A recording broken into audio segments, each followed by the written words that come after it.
ate. Papakilala na kita. Sige, bibis lang ako ha. Saglit lang ha. Okay, sige, bye.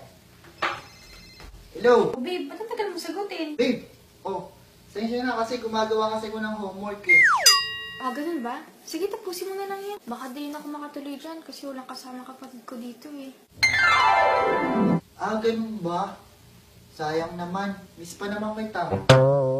Sige na, babe. Tapusin mo na yung homework mo. O sige, tapusin ko lang to. Tapos maglilinis pa kasi ako ng bahay. Bye. Love you. Okay, love you too. Bye. Bye. Hello? Babe, nasa ka na? Nagbibis na nga ako.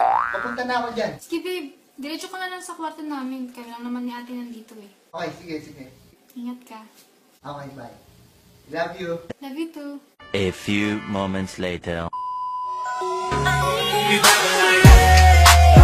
All my bitches got real hair, chillin' with the top down, screaming like, hey, oh. I'ma take her ass down, she bring her friend around, fuck 'em both like, hey, oh. I'm a bougie ass nigga, like the roof at home. We vibing like, hey, oh, hey, oh, hey. But don't be acting like I need you.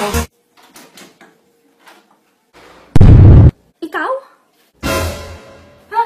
Bakit ate? Magkakalala kayo? Eh, siya boyfriend ko eh. Ha? Eh, siya yung papakalala kong boyfriend ko eh.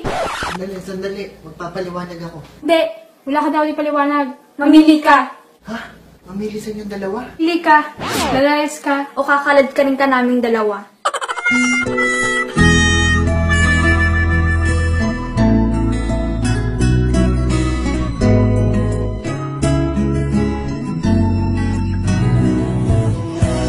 Ang puso ko'y nalilito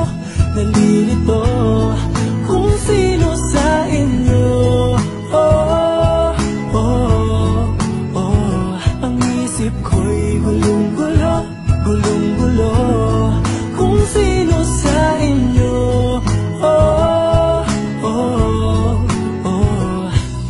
Sino ba sa inyo ang pipiliin ko? Dalawang sana ang puso